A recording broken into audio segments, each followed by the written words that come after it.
আসসালামু আলাইকুম data insights এর অনলাইন সেশনে আপনারা সবাই দেখছেন ইনসাইট টক, যেটি বিজ ডাটা ইনসাইটের একটি ফ্ল্যাগশিপ প্রোগ্রাম। বিষয় নিয়ে কথা বলি। মূলত এই সেগমেন্টটিতে আমরা আমাদের স্টার্টআপ ইনিশিয়েটিভগুলোর সাথে যারা জড়িত আছেন, নানামুখী কাজ করছেন, তাদের কথাগুলো তুলে ধরবার চেষ্টা করি, তাদের সাথে আলোচনা করি, নানা রকম পর্যালোচনা করি বলতে পারেন। সেই সূত্র ধরেই আমরা আজকে সবাই একত্রিত হয়েছি এখানে।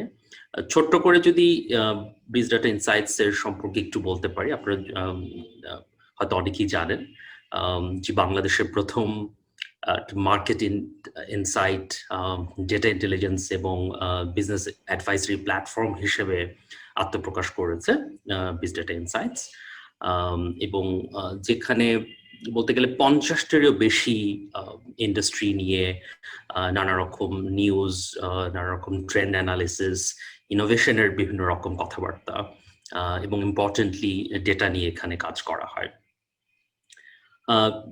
বিজ ডাটা যে উদ্যোগটি নিয়েছে তাতে করে নিয়মিতভাবে নানা রকম টকশোর আয়োজন করা হয়, তেমনি একটি টকশোতে আজকে আমরা এখানে সবাই একত্রিত হয়েছি।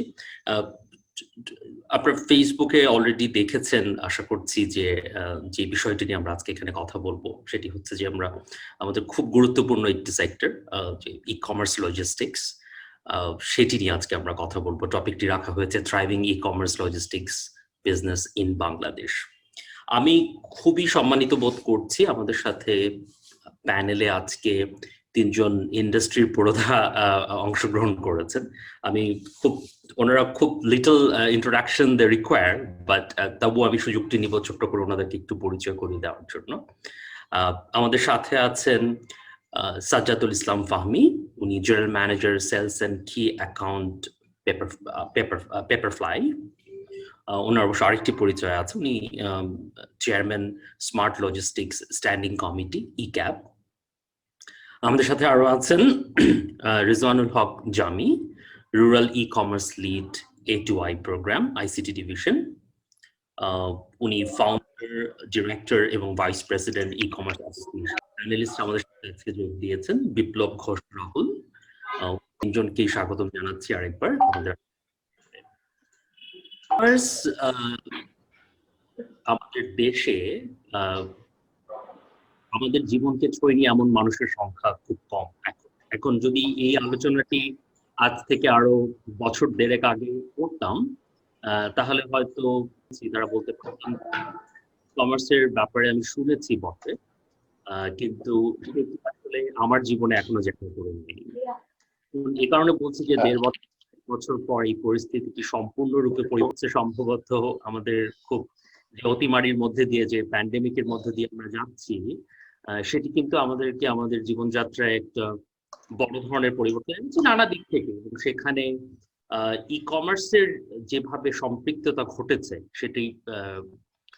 সেটি আশ্চর্যের নয়, সেটি উৎসাহের। ব্যক্তিগতভাবে মনে করার চেষ্টা করছি, গত বছর যখন এই প্যান্ডেমিকটা শুরু হলো পৃথিবীব্যাপী এবং বাংলাদেশ, তখন কিন্তু এই ই কমার্স প্ল্যাটফর্ম গুলো যেটি অনেকদিন হলোই এই মুভমেন্টের সাথে জড়িত, এবং ইম্পর্টেন্টলি এই ই কমার্স প্ল্যাটফর্ম গুলোর লজিস্টিকের দায়িত্ব যারা পালন করলেন, সেই লজিস্টিক্স কোম্পানিগুলোর কাছে কিন্তু আমরা ভীষণভাবে কৃতজ্ঞ। একটা বড় পরিবর্তন কিন্তু সম্ভব হলো, আমি ব্যক্তিগতভাবে আমার জায়গা থেকে যদি এভাবে বলতে পারি। আমরা অনেক বেশি নির্ভরশীল হলাম এবং তার থেকে অনেক বেশি উপকৃত হলাম। আমরা জানতে পারলাম যে এটির ভালো দিক কোনটি এবং কিছু কিছু ক্ষেত্রে এটির চ্যালেঞ্জেস কোনগুলি। তো সেই বিষয়গুলো নিয়ে আমরা কথা বলবো। বলার অপেক্ষা রাখে না যে ই কমার্স গ্লোবালি যেরকম একটি অনেক বড় ক্ষেত্র, অনেক বড় সেক্টর হিসেবে বেড়েই চলেছে, তার অন্যথা বাংলাদেশেও নয়। সেইটি আমরা আমাদের এক্সপার্টদের কাছ থেকে শুনবো। আমি যদি প্রথমেই একটু সাজ্জাদুল ইসলাম ফাহমি ভাইয়ের কাছে যাই এবং একটু যদি আলোকপাত করতে বলি যে ইন্ডাস্ট্রি লিডার হিসেবে আপনি আমাদের দেশে ই কমার্স এবং লজিস্টিক্স বিজনেসের পুরো বিষয়টি এবং এটি কত বড় ক্ষেত্র, এটি কিভাবে বাড়ছে, এই বিষয়টা যদি একটু আলোচনা করেন এবং সাথে যদি এটিও আমাদেরকে বলেন যে যে সাফল্যটি আমরা দেখতে পাচ্ছি সেই সাফল্যের কারণগুলো আপনি কি মনে করেন। ধন্যবাদ ধন্যবাদ ধন্যবাদ ফার্স্টেই আমি বিজ ডাটা ইনসাইটস কে ধন্যবাদ জানাচ্ছি। আমাকে কি শুনতে পাচ্ছেন? পরিষ্কার শুনতে পাচ্ছি। পারফেক্ট। বিজ ডাটা ইনসাইট কে ধন্যবাদ জানাচ্ছি সুন্দর একটি প্রোগ্রাম আয়োজন করার জন্য, প্লাস হচ্ছিল উইচ ইজ এখন যেটা আসলে একদমই আমাদের সবার জন্য জানা যে মানে ই কমার্স গ্রোথটা depend on basically logistic business. So logistic ডেভেলপমেন্টে আমরা যদি একটু আগে থেকে বলি, আই এম শিওর লাইক এখানে জামি ভাই আছে, বিপ্লব ভাই আছে। সো উই স্টার্টেড লাইক আমরা জার্নিটা যদি আমরা ই কমার্স বেসড জার্নি বলি তাহলে এটা স্টার্টেড লাইক 2013 এরকম সময় থেকে। সো তখনকার যে সিচুয়েশনটা ছিল তখন লজিস্টিকের যে ইন্ডাস্ট্রি মানে ডিমার্কেশন ছিল সেটা খুবই কম ছিল, লাইক ঢাকা বা হচ্ছিল চিটং এইটুকু নিয়ে আমাদের একটা গন্ডিটা এরকম ছিল, বিকজ অফ কাস্টমার গ্রুপটাও এরকম ছিল ই কমার্স। আর হচ্ছিল আরেকটা যেটা হচ্ছিল এই গন্ডিটা হয় আসলে যখন ই কমার্স বিজনেসটা গ্রো করে তখন আস্তে আস্তে আমাদের এই লজিস্টিক রিকোয়ারমেন্টসটাও গ্রো করে। তো প্রথম দিকে যেহেতু ই কমার্স ইন্ডাস্ট্রিটা একটু ছোট ছিল, আন্ডারস্ট্যান্ডিং এ অনেক আমি বলবো যে সাধারণ মানুষের ভিতরে এটার বিলিভ বা আন্ডারস্ট্যান্ডিংটা অনেক কম ছিল। সো সেই ক্ষেত্রে তখনকার যে ইন্ডাস্ট্রি সাইজ ছিল আর এখনকার যে size, it's almost like 10 Times or 20 times more. Apart from this আমাদের লজিস্টিক এখন যেটা গ্রো করেছে, আমরা সবাই এখন মানে আমরা যারা লজিস্টিকে কাজ করছি I am sure like e courier, Paperfly and এ2আই সবাই আসলে এন্টায়ার বাংলাদেশ লজিস্টিক সাপোর্ট নিয়ে কাজ করছে to develop that networking. And এটার বেলায় বলা যায় যে আমাদের এখন যে গ্রোথটা জাস্ট 2 বছর আগেও আমাদের এই গ্রোথটা ওরকম ছিল না, বাট এই গ্রোথটা আমাদের হয় না মানে আমরা বলি করোনা প্যান্ডেমিকের কারণে অনেক কিছুই আসলে আমাদের জীবন চলাফেরা সবকিছুই হয়তো একটু স্লো ডাউন হয়েছে, বাট অ্যাপার্ট ফ্রম দিস এই লজিস্টিক ইন্ডাস্ট্রিতে আসলে ওইটা আমাদের একটা আশীর্বাদ হয়ে আসছে to rethink about the development. So it is আমি বলবো যে মানে কারেন্টলি লজিস্টিকের জন্য ই কমার্স লজিস্টিকে এখন আপনারা দেখছেন প্রচুর ইনভেস্টমেন্টও আসছে। সো আমাদের বাংলাদেশ এখন একটা ইমার্জিং মার্কেট। সো এখানে আমি বলবো যে লজিস্টিকের যে ডেভেলপমেন্টটা দরকার সেটা স্লো মানে আগের চাইতে অনেকটুকুই বলা যায় 70% প্লাস বলা যায় যে মানে এখন এটা সম্ভাবনার দ্বার উন্মোচন হয়েছে। থ্যাংক ইউ থ্যাংক ইউ আপনার মূল্যবান বক্তব্যের জন্য।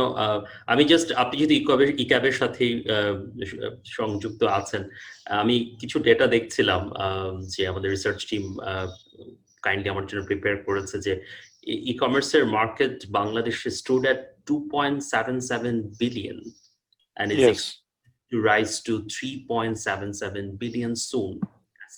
Right. It's a the data is basically like আমরা এই ডাটাটা আসলে আপনি ধরেন লাস্ট 1 ইয়ারের জাম্প করেছে এই ডাটাটা।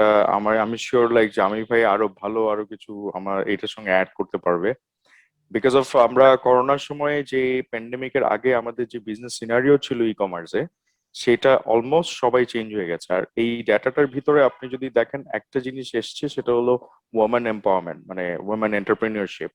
সো এখানে নট অনলি যে প্রোডাক্ট বেইজ ডেলিভারি মানে প্রোডাক্ট বেইজ বেচা কেনা হচ্ছে, এখানে আপনার অনেক ফুড আইটেমও ঢুকে গেছে। সো মানে ফুড সেলস ইভেন লাইক মানে বাসায় সেল হচ্ছে, যেটা পিঠা থেকে শুরু করে অনেক কিছুই মানে মেয়েরা যে মানে প্রচুর আইটেমস মেয়েরা এখন অ্যাজ এ এন্টারপ্রেনার হিসেবে চলে আসছে।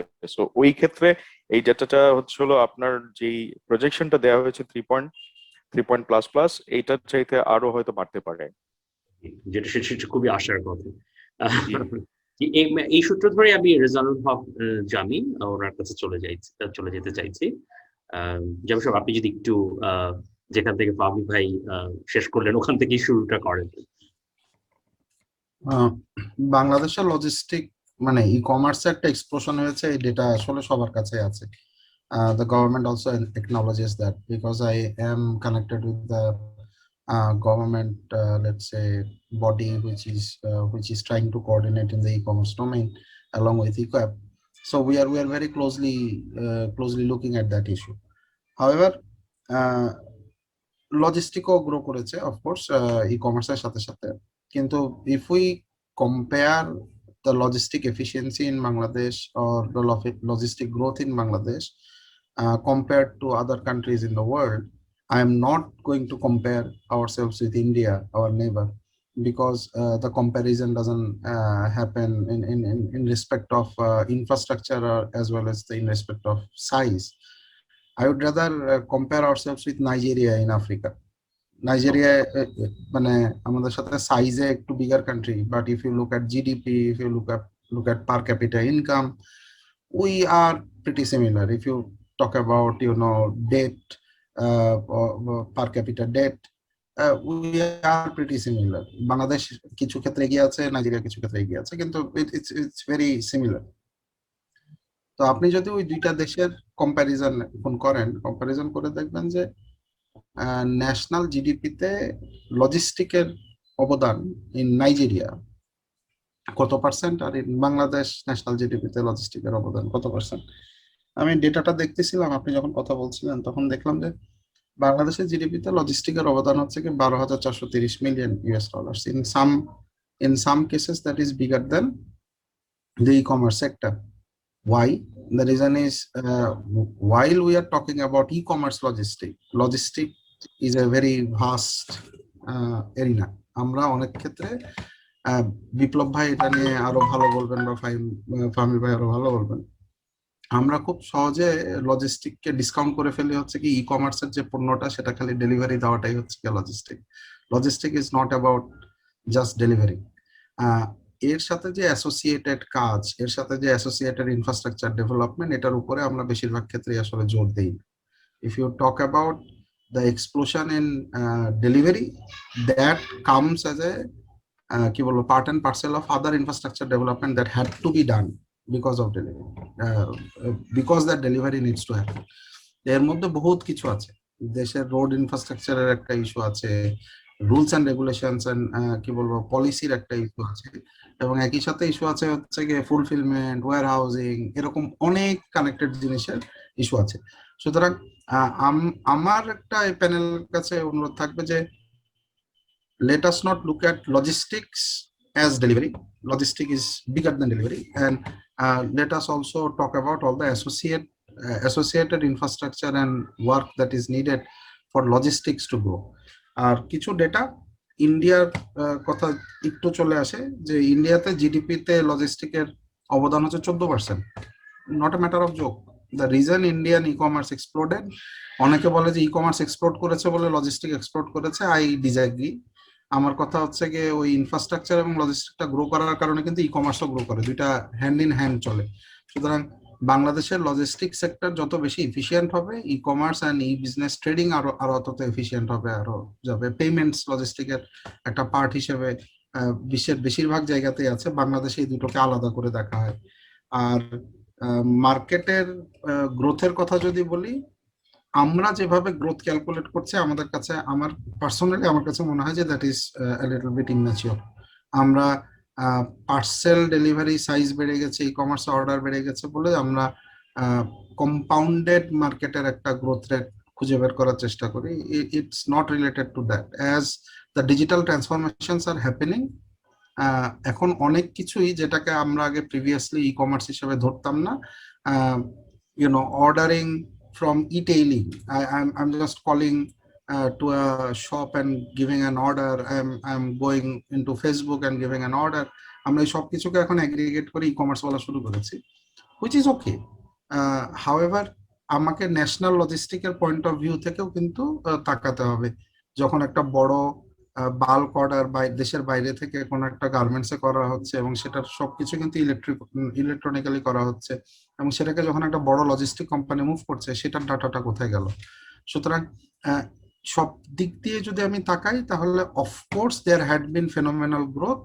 However there is very little focused data collection approaches by the government or by the private sector. আমি মনে করি এটার ক্ষেত্রে আমাদের আরো বেশি কাজ করা প্রয়োজন।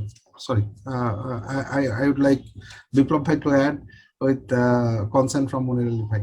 And absolutely, thank you so much, ভাই।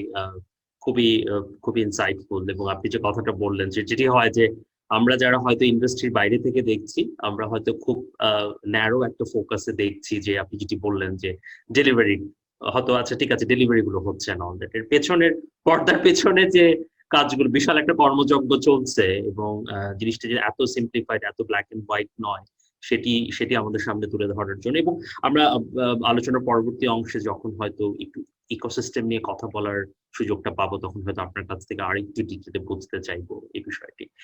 এই পর্যায়ে যদি আমি এখন বিপ্লব রাহুল ওনার কাছে চলে যাই, সিইও ইকোরিয়াল লিমিটেড। বিপ্লব ভাই, আপনি যদি আপনার ফ্লোরটি নেন। Thank you, Murul Bhai.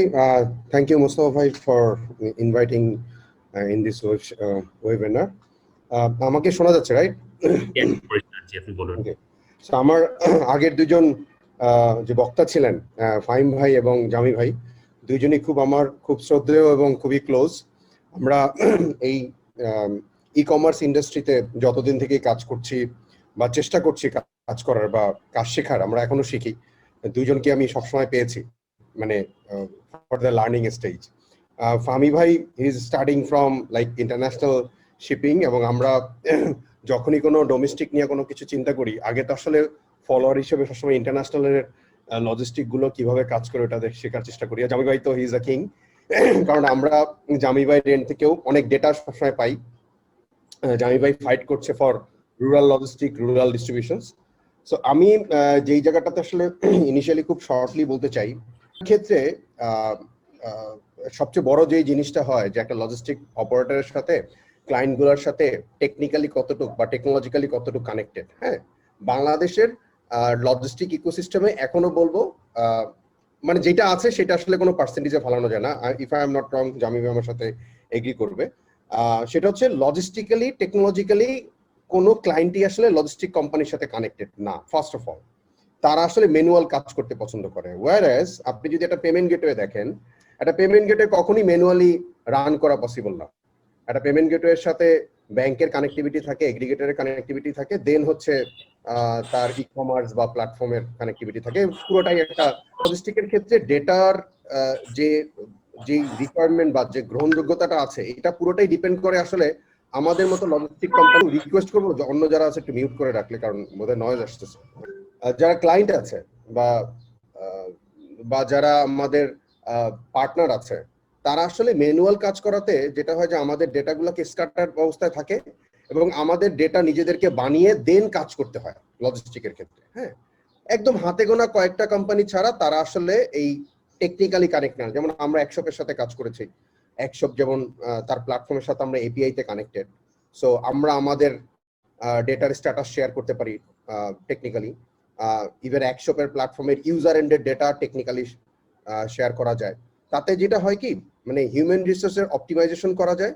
আমি একজন লোককে দিয়ে 5 জন লোকের কাজ করতে পারি, আমার টাইম অনেক কমে যায়। সো অনেক ধরনের ফ্যাসিলিটিস আছে। সো আমি প্রথম রিকোয়েস্ট করবো যে আসলে লজিস্টিকের এই ডেটা ড্রিভেন কাজগুলো করতে গেলে আসলে প্রথমে লজিস্টিক অপারেটরের সাথে যে কোনো এগ্রিগেটর বলেন, যে কোনো কোম্পানি বলেন, তারা টেকনিক্যালি কানেক্ট হতে হবে। সেখানে মাল্টিপল এপিআইজ আছে। এপিআই আবার অনেক ধরনের এপিআই আছে, মানে booking API, tracking API, warehouse connectivity API, COD API. হ্যাঁ, সিওডি এপিআই নিয়ে আমরা অনেকেই কাজ করি না, বাট আমরা কাজ করছি গত 2-3 মাস থেকে সিওডি এপিআই নিয়ে কাজ করছি। এবং দেখা যায় একটা সিওডি এপিআই দিয়ে আপনি আপনার কোম্পানির অ্যাকাউন্টসকে নাই করে দিতে পারেন, মানে অ্যাকাউন্টস টিমকেই নাই করে দিতে পারেন। হ্যাঁ, if you believe on COD API. হ্যাঁ, সো সিওডি এপিআই এর ক্ষেত্রে এগুলো সবই আসলে ডেটা। সো আমরা যখনই সিওডির পেমেন্ট করি, এটার কত ভ্যালু থাকে, আমাদের বাস্কেট সাইজ কত, ইনসাইড ঢাকায় কত, সাব এরিয়াতে কত, ঢাকার বাইরে কত। ঢাকার বাইরে আবার দুইটা এরিয়া আছে, একটা ঢাকার বাইরের সদর এরিয়া আছে, একটা ইউনিয়ন লেভেল এরিয়া আছে। যেমন একশপ একদম ইউনিয়ন পর্যায়ে পর্যন্ত আছে। সো আপনি বলতে পারবেন একশপের কাছেই যে জামি ভাই আপনার ইউনিয়ন পরিষদের বাস্কেট সাইজ কত ই কমার্সে, if I'm not wrong, Jami ভাই 1 সেকেন্ডে বলে দিতে পারবে। হ্যাঁ, সো একই ক্ষেত্রে আমরা বা পেপারফ্লাই বলতে পারবে যে মেট্রো এরিয়ার বাস্কেট সাইজ কত, মানে ওখানের একটা পার ইউজারের ওর পারচেজ ভ্যালু কত, ওয়ারএস ঢাকারটা আপনি হয়তো আরো সেগ্রিগেট করলে বলে দিতে পারবেন গুলশানের ইউজারের পারচেজ রেট কত, মতিঝিলের কত, মিরপুরের কত, ড্যামরার কত। সো এই জায়গাগুলোকে আসলে ডেটা ড্রিভেন করতে হলে 2-3টা পার্টিকে আসলে টেকনিক্যালি কানেক্ট করতে হবে। আর টেকনোলজির মানে টেকনোলজির মানে ইউজফুলনেস ইজ ভেরি হাই এই কারণে আমরা অ্যাটলিস্ট এটা বুঝতে পেরেছি এই কোভিড এর এই টাইম থেকে যে আসলে দিন দিন কিন্তু আসলে সবকিছুই টেকনোলজি ড্রিভেন হচ্ছে। মানুষ এখন আমরা মিটিং করছি, কেউ হোম অফিস করছি, কেউ বাসায় বাসায় কাজ করছি। এই মিটিংটা আসলে কোভিড এর এই সিনারিও না হলে আজকে হয়তো সোনারগাঁ বা কোনো একটা শপিং মল বা কোনো এক জায়গায় হয়তো আর কি। হ্যাঁ, তো এটার কারণ হচ্ছে যে আমাদের এখন মানুষের মধ্যে আসলে এই যোগাযোগ ব্যবস্থাগুলো আসলে টেকনোলজিক্যালি কানেক্টেড। সো লজিস্টিকের ক্ষেত্রে একটা বড় পার্ট হচ্ছে আসলে আমরা ডোমেস্টিক লজিস্টিকটাকে একভাবে দেখি, আর সবচেয়ে বড় যে পার্টটা ইন্টারন্যাশনাল লজিস্টিক, এটা অনেক বড় একটা পার্ট। এটার জন্য আসলে ই কমার্স বলে কিছু নাই, লজিস্টিক ইটসেলফ এ বিগ। মানে বাংলাদেশে কিন্তু ই কমার্সের জন্য লজিস্টিক দাঁড়ায় নাই, এই লজিস্টিক কিন্তু যুগ যুগ থেকে চলছে। যখন ডাকঘর কাজ করেছে তখনও ই কমার্স মানে তখনও লজিস্টিক ছিল, এখনো আছে। বাট আমরা লজিস্টিকের হয়তো সেক্টর গুলোকে আমরা আলাদা করেছি। ই কমার্সের জন্য একটা লজিস্টিকের ধরন একরকম, তাদের জন্য দেখা যায় কাস্টমার হোম ডেলিভারি চায়। আবার আরেকটা সেক্টর আছে যেমন ওভারসিসে ডিস্ট্রিবিউশন হয়। জামি ভাই বলছিল ফ্যাশন ইন্ডাস্ট্রির কথা বা গার্মেন্টস ইন্ডাস্ট্রির কথা, এটা হিউজ লজিস্টিক। পোর্টে আসতেছে, পোর্ট থেকে খালাস হচ্ছে, খালাস হওয়ার পরে ডিস্ট্রিবিউশন হচ্ছে বোথ সাইডে, মানে বাংলাদেশ থেকেও বেরোচ্ছে বা বাংলাদেশেও আসতেছে। So it's a huge thing. আমি বলবো যে আসলে লজিস্টিকের ক্ষেত্রে আমাদের আসলে পুরো জিনিসটাকে আসলে ডিসক্রাইব করতে হবে। বাংলাদেশে যখন আপনি টোটাল ডেটা নিয়ে কাজ করবেন তখন আপনাকে টোটাল ডেটাটা নিয়ে কাজ করতে হবে। মানে কি কি ধরনের নাম্বার পয়েন্টে যেটা বলবো সেটা হচ্ছে একটা কান্ট্রির লজিস্টিক কত বড় তার ভৌগোলিক অবস্থা বা তার নেটওয়ার্ক দিয়ে আসলে ক্যালকুলেট করা হয়। আমি কত দ্রুত ভোলায় পার্সেলটা পৌঁছাতে পারি বা কত দ্রুত আমি টেকনাফে পার্সেলটা পৌঁছাতে পারি, ডিস্ট্রিবিউশন করতে পারি, আমার নেটওয়ার্ক কত বড় বা আমার রোডের ইনফ্রাস্ট্রাকচার কতটা ভালো। কিছু কিছু জায়গা আছে রোড নাই, যেমন আমার কিশোরগঞ্জের অষ্টগ্রামে আপনি চাইলেই রোডে যেতে পারবেন না, you have to use trawler. হ্যাঁ, তো এরকম কিছু জিনিস আছে যে আপনাকে আপনার রোড। জি, না, থ্যাংক ইউ রাহুল ভাই, খুবই ইনসাইটফুল। কুইক কোয়েশ্চেন আপনার কাছে, যে ধরুন আপনি যেটি বলছেন যে প্রযুক্তির ব্যবহারের মাধ্যমে আরো সহজেই ডেটাকে ক্যাপচার করা সম্ভব এবং ডেটাকে শেয়ার করা সম্ভব, আমি যদি একটু আপনার কাছে জানতে পারি যে সেটি ধরুন অ্যাজ এ বিজনেস ওনার বা আপনারা যখন ব্যবসা পরিচালনা করছেন সেটিকে নানাভাবে সাহায্য করছে, সামগ্রিকভাবে এই যে ডেটাটা যদি কোলাক্ট করা হয়, এগ্রিগেট করা হয়, সেটি পুরো ইন্ডাস্ট্রিকে কিভাবে হেল্প করতে পারে আপনার মনে হয়? একটা তো গেল যে আপনার বিজনেস, পার্টিকুলার বিজনেসের জন্য সেটি নানা রকম ইনসাইট আপনাকে দিচ্ছে, বাট ওভারঅল ইন্ডাস্ট্রির জন্য সবাই যদি ডেটাটা শেয়ার করতে থাকে সেটি কিভাবে একটা বেনিফিট দিতে পারে ওভারঅল ইন্ডাস্ট্রিকে? না, বেনিফিটের কথা তো ডেফিনেটলি, মানে দেখেন আমরা যখন বিভিন্ন ইন্ডাস্ট্রি নিয়ে কথা বলি, গার্মেন্টস ইন্ডাস্ট্রি আজকে অনেক বড় ইন্ডাস্ট্রি, ফার্মা ইন্ডাস্ট্রি অনেক বড় ইন্ডাস্ট্রি, তারাও কিন্তু বড় হয়েছে কোনো না কোনো ডেটার উপর ডিপেন্ড করি। হ্যাঁ, তো আমাদের ক্ষেত্রে যেটা হয় যে আমাদের যারা ক্লায়েন্ট বা যাদেরকে আমরা পার্টনার বলি, পার্টনারের ক্ষেত্রে ম্যাক্সিমাম ক্ষেত্রেই দেখা যায় যে তাদের মধ্যে একটা ম্যানুয়াল কাজ করার চিন্তা ভাবনা আছে, যেহেতু এই লজিস্টিক ইন্ডাস্ট্রিটা একটা কনভেনশনাল ম্যানুয়াল ইন্ডাস্ট্রি এখন পর্যন্ত ধরতে গেলে। মানে যারা কনভেনশনাল ওয়েতে কাজ করে তারা আসলে এত বড়, বাট তারা টেকনোলজি ফোকাস না, বিকজ তাদের বিজনেসের ভলিউম এত বেশি, তারা চিন্তা করছে যে আমাকে আসলে টেকনোলজি করে কি হবে, আমার তো ব্যবসা অনেক বড়, তো আমি তো এই ব্যবসায় সামলাতে পারি না।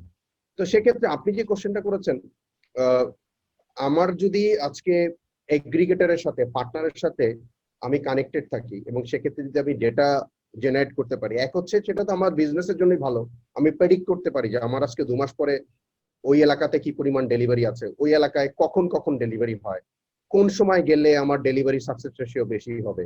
এট দ্য সেম টাইম যারা আমাদের পার্টনার আছে, লাইক আমি যদি ই কমার্সের কথা বলি বা যারা আমাদের কর্পোরেট ডিস্ট্রিবিউশন পার্টনার আছে, তাদের ক্ষেত্রেও কিন্তু এই ডেটাগুলো অনেক কাজে লাগে। যেন আমরা যখন ডেটাগুলো তাদের সাথে শেয়ার করি যে দেখেন আপনার এই ধরনের প্রোডাক্টের ক্ষেত্রে কাস্টমারগুলো সকাল 11টা থেকে 3টার মধ্যে ডেলিভারি চায়, 3টার পরে গেলে তারা আসলে আর ডেলিভারি নিতে চায় না, বা আবার এই ধরনের প্রোডাক্টের ক্ষেত্রে বিকাল 3টা থেকে রাত 9টা পর্যন্ত ডেলিভারি চায়, তারা এরপরে নিতে চায় না। কিছু ডেলিভারি আছে ইন ফ্রাইডে, তারা ফ্রাইডে স্যাটারডে ছাড়া নিতে চায় না। এই যে দিস ইজ ডেটা, আমরা এগুলো ডেটা থেকে বলি ক্লায়েন্টদেরকে যে আপনার এই প্রোডাক্টটা যে আপনি লঞ্চ করছেন, লঞ্চের ক্ষেত্রে আপনার এই ধরনের কাস্টমার স্ট্যাটিস্টিক্স আপনি ফলো করতে পারেন। সো আমরাই কিন্তু ক্লায়েন্টের সাথে ডেটা শেয়ার করি, আবার ডেটাও কিন্তু ক্লায়েন্টেরও লাগে। সো তারা যখন একটা প্রোডাক্ট ডেভেলপ করবে, প্রোডাক্ট ডিজাইন করবে, ডিজাইনের সময় সবসময় আসলে অ্যাট দ্য এন্ড থাকে যে সেলস ফানেলটা আমার কিভাবে বের হয়ে এসে এটাকে একটা ফাইনাল ফুলফিলমেন্টে দাঁড়াবে। সেক্ষেত্রে ওভারঅল ইন্ডাস্ট্রির ডেটাগুলো দরকার হয়, যে আসলে আমরা বলি যে ইউনিয়ন লেভেলে এতদিনে ডেলিভারি করা পসিবল, এই যে এতদিনে ডেলিভারি করা পসিবল, এটা কোথা থেকে আসলো, কে করে এত হ্যাঁ। সো এগুলো আসলে তখন তার যখন একটা বিজনেস প্ল্যান তৈরি করে, বিজনেস প্ল্যানের সময় সে যখন বলে যে আমি কাস্টমারকে উইদিন 5 days 64 ডিস্ট্রিক্টের যে কোনো জায়গায় ডেলিভারি করে দেবো। এই যে 5 days বলছে, এটা আসলে 2 বছর আগে 5 days ছিল না, 4 days ছিল না, এটা 2-3 বছর আগে এটা 7 days ছিল, ইন সাম কেসেস 10 days ছিল। এখানে জামি ভাই আছে, ফামি ভাই আছে, তারাই এটা ভালো আরো বলতে পারবে। আজকে আমরা যখন 4 days বলি, একদম ইউনিয়ন লেভেল পর্যন্ত 4 days বা 3 days ডেলিভারি করছি, এটা আসলে 2 বছর আগে ছিল না। এই ডেটাটা আসতে আসলে আমরা ডে বাই ডে কাজ করতে করতে করতে করতে একটা জায়গায় আসাতে এখন আমরা একটা ডেটা বলতে পারি। সো এটা ইন্ডাস্ট্রির জন্যই আসলে মঙ্গল হবে। ধন্যবাদ, ধন্যবাদ। জি, ফাহমি ভাই, আপনাকে অনেকক্ষণ বসে রেখেছি। হ্যাঁ, অনেকক্ষণ। আমি জানি আপনি অনেক কিছু একসঙ্গে আছি। জি জি জি, নিশ্চয়ই। আমি একটু যে জায়গাটা এখন কভার করতে চাইছিলাম, যে আমাদের national digital e commerce policy, আপনি নিজেও ই ক্যাবের সাথে ওতপ্রোতভাবে জড়িত। পলিসির জায়গাটা যদি একটু বলেন, যে আমাদের কারেন্ট যে পলিসি আছে, গভর্নমেন্ট থেকে যে সাপোর্টটা আছে, সেটি কিভাবে আপনাদেরকে এবং সর্বোপরি পুরো ইন্ডাস্ট্রিকে সাহায্য করছে। আপনার ব্যক্তিগত কাজের জায়গা থেকে আপনি পলিসিটার সর্ট অফ কোন জায়গাতে ইমপ্রুভমেন্ট দেখতে চান, একটা স্ট্রং পলিসি যেন ইন্ডাস্ট্রিতে যারা যারা প্লেয়ার্স আছেন সবাইকে সর্ট অফ সামনে এগিয়ে যেতে সাহায্য করতে পারে, এই জায়গাটা যদি একটু আপনি আমাদেরকে বলতেন। থ্যাংক ইউ মনির ভাই। আসলে পলিসির জায়গা থেকে আমি যেটা বলবো, আমরা কিছু কিছু পলিসি এখন হচ্ছে ই কমার্স রিলেটেড। আপনি যদি লজিস্টিক পলিসি দেখেন, এটা কিন্তু অলরেডি বিল্ট ইন, মানে যেটা হচ্ছিল বিপ্লব ভাই বললো, আমাদের দেশে একটু যদি আমরা একটু ব্যাকগ্রাউন্ডটা চিন্তা করি, আমাদের এখানে আসলে প্রথম থেকে ফ্রেট ফরওয়ার্ডিং আর কুরিয়ার কোম্পানি কিন্তু অনেক আগে থেকেই চলছিল। So which is like international courier, সেটা হচ্ছিল একটা ছোট প্রোডাক্টটাকে, মানে গার্মেন্টস এর একটা ছোট স্যাম্পলকে এক্সপোর্ট করা হইতো, এন্ড এটা বিভিন্ন কোম্পানিকে ডোর ডেলিভারি দেওয়া হতো। সেম ওয়েতে, সিমিলার ওয়েতে ইম্পোর্ট হইতো, এটা এখানে রিসিভ করে এয়ারপোর্ট থেকে চেক আউট করে এটা আপনার মানে কাস্টমারের ডোর এন্ডে দেওয়া হতো। বড় আকারে যেটা আমরা দেখি সেটা হচ্ছিল আপনার ধরেন ফ্রেট ফরওয়ার্ডিং এ বলতে আমরা যেটা বুঝি সেটা হলো তাদের কাজ হচ্ছিল আপনার সি ফ্রেট করা, এয়ার ফ্রেট করা, বড় বড় লাইক আপনার ধরেন 1000 কিলো, মানে 2 টন 3 টন থেকে 80 টন, একটা এয়ারক্রাফট আসে 80 টন 100 টনের উপরে। সো ওইগুলো কিন্তু আপনার ফ্রেট ফরওয়ার্ডিং করেই পাঠানো হয়। প্লাস হচ্ছিল আমরা বড় ভেসেলও দেখি চিটং পোর্টে, আমরা যে কন্টেনার গুলো দেখি 40 ফিট 20 ফিট, এইগুলো কন্টেনার গুলো কিন্তু অলরেডি এক্সপোর্ট ইম্পোর্ট চলছিল। সো লজিস্টিকের বেলায় মোটামুটি একটা পলিসি কোয়াইট ইমপ্লিমেন্টেড। আর এখন যেটা পলিসি হচ্ছে সেটা হলো ই কমার্স বেস, মানে e commerce related. That means like online digital ব্যবসাটাকে একটা স্ট্যান্ডার্ডাইজেশনে নেয়ার জন্য, স্ট্যান্ডার্ড লেভেলে নেয়ার জন্য আমাদের দেশে যে ডেভেলপমেন্টটা চলছে সেইটা ই ক্যাব এখন পলিসির দিক থেকে তারা এগিয়ে নিচ্ছে। পলিসি বাণিজ্য মন্ত্রণালয়ের সঙ্গে, বাংলাদেশ ব্যাংকের সঙ্গে। এই ক্ষেত্রে একটা জিনিস আমরা একটু রিসেন্টলি জানি, যেটা হচ্ছিল আমাদের দেশে সিওডি হঠাৎ করে একটা, মানে ওই যে বিপ্লব ভাই যেটা বললো, আমাদের দেশে হয় কি, মানে তার টাকাটা তাড়াতাড়ি, আমি ব্যবসা করেছি, ব্যবসা করার পরে টাকাটা তাড়াতাড়ি এসছে আমার কাছ থেকে, ও মানে আমি সিওডিটা চাই, সে ক্যাশ অন ডেলিভারিটা চাই। কেন? বিকজ অফ আমার বিলিফটা কম ছিল। একটা সার্টেন লেভেলে আসলে বাংলাদেশে মানুষ চিন্তা করতো না যে মানে অনলাইনে একটা প্রোডাক্ট বিক্রি হচ্ছে, সেটা আদৌ কি আসলে ছোট হবে না বড় হবে, বা সাইজ যেটা বলছে সেটা মিলবে কিনা। সেক্ষেত্রে তখন আমাদের দেশে সিওডি প্রথাটা অনেক বেশি ফ্লারিশ হয়।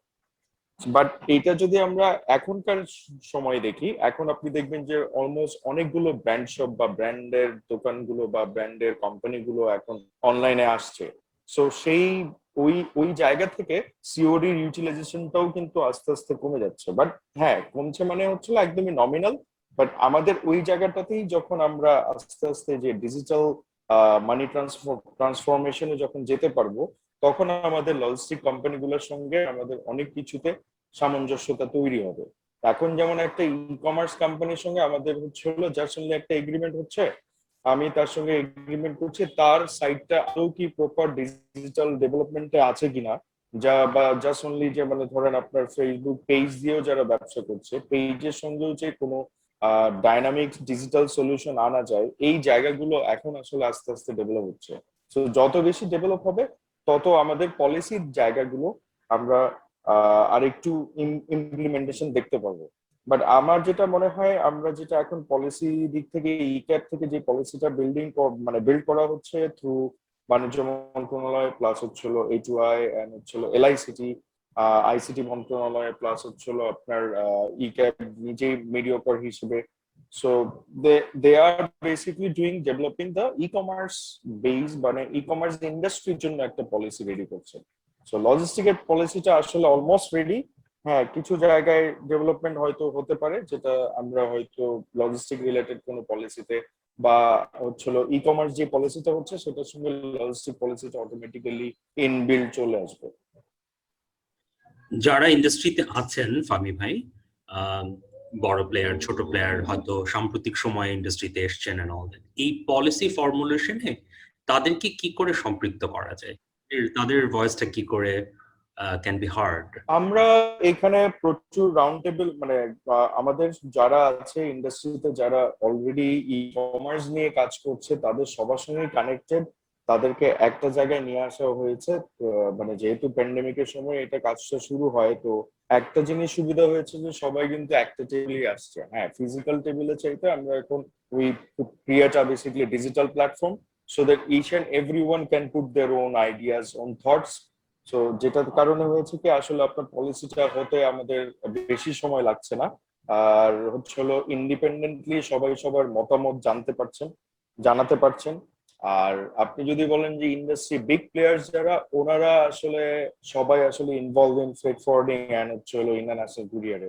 So international courier law already build by gazette করা আছে, পোস্ট অফিস থেকে অলরেডি এটার নথি করা আছে। সো ওইটার বাইরে ওনার এমনিও যায় না। প্লাস হচ্ছিল ওয়ার্কশো ল যেটা ওয়ার্কশো ল এর আন্ডারে ইন্টারন্যাশনাল কুরিয়ার আর হচ্ছিল ফ্রেট ফরওয়ার্ডাররা অলরেডি ব্যবসা করে যাচ্ছে। সো ওইটার সঙ্গে আমাদের বাংলাদেশের সঙ্গে ওদের সঙ্গে ইন্টারন্যাশনাল যে কানেক্টিভিটিটা সেটা একদমই ইনবিল্ড। আর লোকাল যেটা হচ্ছে তা আসলে আমাদের মধ্যে আপনি যাদেরকে বড় বড় প্লেয়ার হিসেবে জানেন সবাই আসলে এখানে তাদের ইনপুট দিচ্ছে, and I am sure like everyone putting their maximum ideas যে কিভাবে ইন্ডাস্ট্রিটাকে গ্রো করা যায়। আবার আমরা পলিসি এনে দিয়ে ইন্ডাস্ট্রি একদম কুক্ষিগত করারও কোনো মানে নেই। হ্যাঁ, মানে হয় না একটা পলিসি দিয়ে দিলাম আমি পুরোটাই ব্লক করে ফেললাম, তারপরে আর পরে থেকে আর ব্যবসা করতে পারলাম না। সো এই বিজনেসটা আসলে জাস্ট লাস্ট 5 ইয়ার্স এ আমরা যেই জায়গায় নিয়ে গেছি বাংলাদেশের এই মানে ই কমার্স এন্ড লজিস্টিক বিজনেসটা, ডোমেস্টিক লজিস্টিক বিজনেসটা, এই বিজনেসটা আসলে এখন এইটা অনেক দূর যাবে। এখনো আমাদের এখানে ফুলফিলমেন্ট আসে নাই, এখনো আমাদের এখানে অনেক রকমের এপিআই ইন্টিগ্রেশন, আমরা অনেকে বুঝিও না যে এপিআই ইন্টিগ্রেশন কেন চাচ্ছি। এই যে বিপ্লব ভাই যেটা বললো আসলে এটা কিন্তু কাস্টমারেরই দরকার, মানে আমাদের যারা পার্টনার ওদেরই দরকার এই ইউপিআই ইন্টিগ্রেশন। ওনাদের কারণেই কিন্তু আপনি যত বেশি টেকনোলজি টেকসাভি থাকবে তত বেশি সে বেনিফিটেড হবে। উন্নত যা বিশ্বে আমি যেটা দেখেছি সেটা হচ্ছিল আপনি যদি ইউএসএও ধরেন, আপনার ইউপিএস ডেলিভারি করে ম্যাক্সিমাম অ্যামাজনের প্রোডাক্ট। সো ও যখন সে অ্যামাজনের প্রোডাক্ট ডেলিভারি করে তারা তাদেরকে ডেভেলপমেন্টের জন্য ডেলিভারি আরো স্মুথ করার জন্য they implement or invested almost like 25 থেকে 20% in development of IT sector. তাদের ইন্টারনাল আইটি সেক্টরে তারা বাজেট রাখে। তো সেই রকমের আসলে ইভেন আপনি হ্যাঁ অ্যামাজনেও দেখেন আপনি, ওরাও কিন্তু তাদের আইটি সেক্টরে মানে আইটি ডিপার্টমেন্টে ওদের ডেভেলপমেন্টের জন্য ওরা প্রত্যেক বছর যে বাজেটটা দেয় সেই টাইপের মেন্টালিটি আমাদের এখানে আস্তে আস্তে গ্রো করতে হবে। এন্ড পলিসি দিয়ে আমরা আসলে চাই না কোনো কিছু বন্ধ রাখতে, মানে কোনো কিছু ব্লক করতে, বাট হ্যাঁ পলিসি আমরা করতে চাই একটা স্ট্যান্ডার্ডের জায়গা আছে। কারণ ছিল একদমই যদি পলিসি না থাকে অনেক রকমের অনেক কিছু আমরা মাঝে মধ্যে ব্লকেজ দেখা যায়, সেই ব্লক হোল গুলো যাতে মিটিগেট করা যায় সেটার জন্য আমাদের পলিসি নিয়ে কাজ হচ্ছে। And I am sure like Jami ভাই এন্ড বিপ্লব ভাই অলসো ক্যান সে আ লট। জামি ভাই নিজেও জড়িত এই ইয়েতে। জি জি, তো সেই সূত্রে জামি ভাইয়ের কাছে চলে যাই। জামি ভাই, আপনি ইতিমধ্যেই ইকোসিস্টেম নিয়ে প্রথমে যখন কথা বলছিলেন কিছুটা আলোকপাত করছিলেন, একটু যদি আমরা পলিসির জায়গাটাও কভার করি। আর পার্টিকুলারলি আমার একটা ইন্টারেস্ট থাকবে অডিয়েন্সের পক্ষ থেকে, যে ফেসবুক বেসড ভেঞ্চার্স যেগুলো আছে, ফর্মাল ইনফর্মাল, একটা নাম্বার দেখতে পাই, জানি না কতটুকু অথেন্টিক, 50,000, মোর প্লাস মাইনাস 50,000, much higher. নিশ্চয়ই ভালো বলতে পারবেন। সো পলিসিটা নিয়ে যদি একটু কথা বলেন, ইকোসিস্টেম এবং পার্টিকুলারলি এই আমাদের ফেসবুক বেসড বিজনেস গুলো নিয়ে যদি একটু কথা বলেন। পলিসি নিয়ে অনেক কাজ হচ্ছে, ই কমার্স অ্যাসোসিয়েশন, ফার্মি ভাই, বিপ্লব ভাই যারা অ্যাক্টিভলি জড়িত আছেন, অনেকভাবে ওনারা সহায়তা করছেন। মার্কেটের ভয়েস উঠে আসছে। আমি একটু পিছন থেকে বলি মার্কেটের ভয়েস কিভাবে উঠে আসে। আপনি ফার্মি ভাইয়ের কাছে প্রশ্ন করেছিলেন যে ছোটরা কেমন করে পলিসি ফর্মুলেশনে কাজ করবে। ওখানে একটা অ্যাসোসিয়েশন করা হয়, হ্যাঁ, ট্রেড অ্যাসোসিয়েশন। সেটা খালি বাংলাদেশ না, মানে this is the format. Trade অ্যাসোসিয়েশনের মেম্বার হবেন আপনি অ্যাজ এ বিজনেস, আপনি ছোট হন বড় হন যাই হন, তাহলে আপনার ভয়েসটা ট্রেড অ্যাসোসিয়েশনের মধ্য দিয়ে ইন এ ডেমোক্রেটিক প্রসেস ওটা উঠে আসবে গভর্নমেন্টের কাছে, এবং অ্যাসোসিয়েশন লবি করবে গভর্নমেন্টের কাছে for a progressive policy, right. ঝামেলাটা হয়ে গেছে কি, আপনি যদি 2 বছর বা 3 বছর আগে চিন্তা করতেন, তখন লজিস্টিক নিয়ে যদি গভর্নমেন্টের কাছে যাওয়া হতো, সেটা ই কমার্স অ্যাসোসিয়েশন বা যেই যাক, at the end of the day একটা পলিসি, একটা মিনিস্ট্রি যার উপরে দায়িত্ব থাকে ওই পার্টিকুলার সেক্টরটাকে দেখার, তারা এটা গভর্ন করে। However, in some cases, when ministry doesn't understand, it goes to the cabinet. So cabinet ওটা গভর্ন করে, বা গভর্নমেন্টের আরেকটু উপর পর্যায় থেকে গভর্ন করার চেষ্টা করা হয়। তখন কিন্তু ই কমার্স সেই কি বলবো আপনার সেই নাম্বারটা নিয়ে যাইতে পারে নাই, হ্যাঁ, গিয়ে এনাফ কেস আমরা বলতে পারি নাই যে this is something that you need to look at urgently, this is something that if there is no progressive policy, there will be severe losses going forward. আজকে হয়তো ওই ট্রানজাকশন বেসটা এসছে বলে আমরা এখন গিয়ে দাবি করছি যে পলিসির এই অংশটা ঠিক করি। আমার কাছে মনে হয় যে অ্যাপ্রোচটা আরেকটু ডিফারেন্ট হওয়া উচিত। অ্যাপ্রোচটার ভিতরে যখন আমি ক্যালকুলেট করি, যেমন ই কমার্সের ডেলিভারি কেউ ক্যালকুলেট করে না, ন্যাশনাল কি বলবো data collection agency Bangladesh bureau of statistics doesn't collect this data, Bangladesh bank doesn't collect this data. However ওই যে ফ্রেট ফরওয়ার্ডার, ট্রান্সপোর্টার, এদের ডেটা কিন্তু আবার ঠিকই ক্যালকুলেট করা হচ্ছে। ওই ক্যালকুলেশন আসতেছে কোথায় থেকে? ওই ক্যালকুলেশন বলতেছে বিজিএমইএ বলতেছে যে ভাই আমি যত এক্সপোর্ট করি ওগুলো সবই তো ট্রাকে করে চিটাং পোর্টে পাঠাই, তো ট্রাকের পিছনে আমি খরচ করি এতটা, মানে this percent of my revenue, তো এটাকে আবার এগ্রিগেট করে ডাটার মধ্যে ঢোকানো হচ্ছে। And that is a big number, right? 12,340 million, if I'm not, 12,430 million US dollars in Bangladesh. Now, what if we aggregate e-commerce logistic in there, because that's a part of logistic, right? And then we go to the government saying, look, we need a singular policy which has different sections.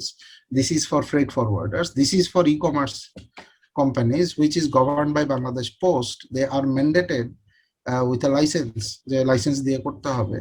এইভাবে যদি whole জিনিসটাকে আমরা আগাই, তাহলে গভর্নমেন্টের কাছে এটা একটা বড় সেক্টর হিসেবে উঠে আসে। গভর্নমেন্ট তখন মনে করে যে না, এটার উপরে, এটা তো আমার জিডিপিতে এত % কন্ট্রিবিউট করতেছে, আমার এটার দিকে তাকানো উচিত।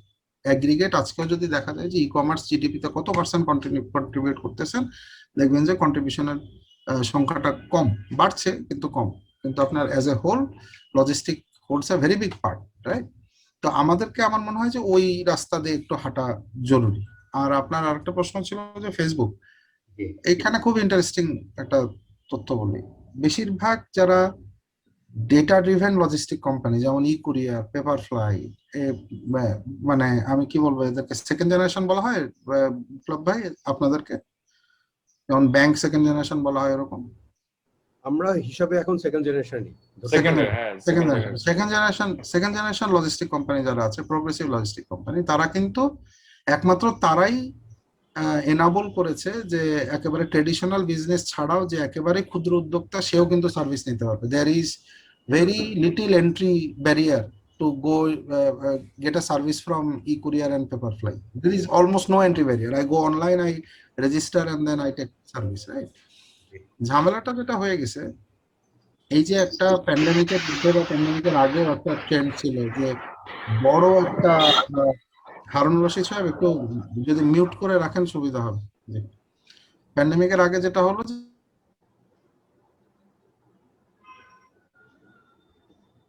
জয় ভাই আপনার মিউট হয়ে গেছে, সরি, আপনার একটু আনমিউট করুন।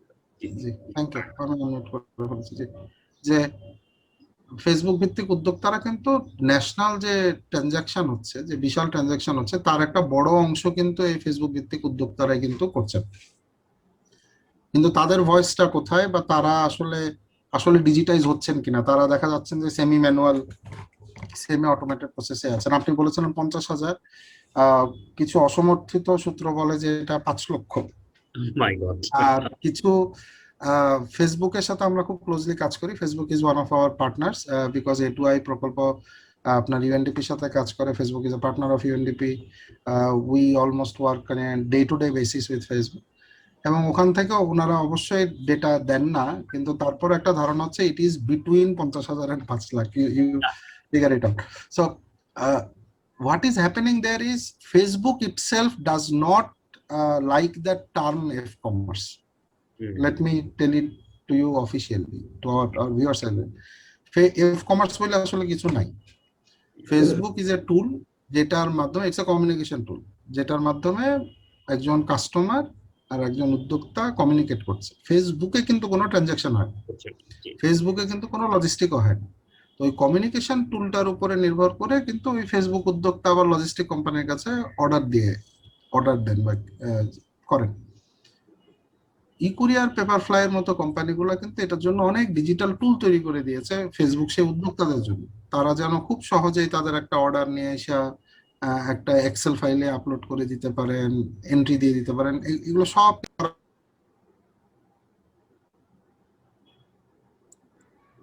আচ্ছা, বাংলাদেশের বিভিন্ন কোম্পানি এগুলো কিন্তু তারা করে ফেলেছে।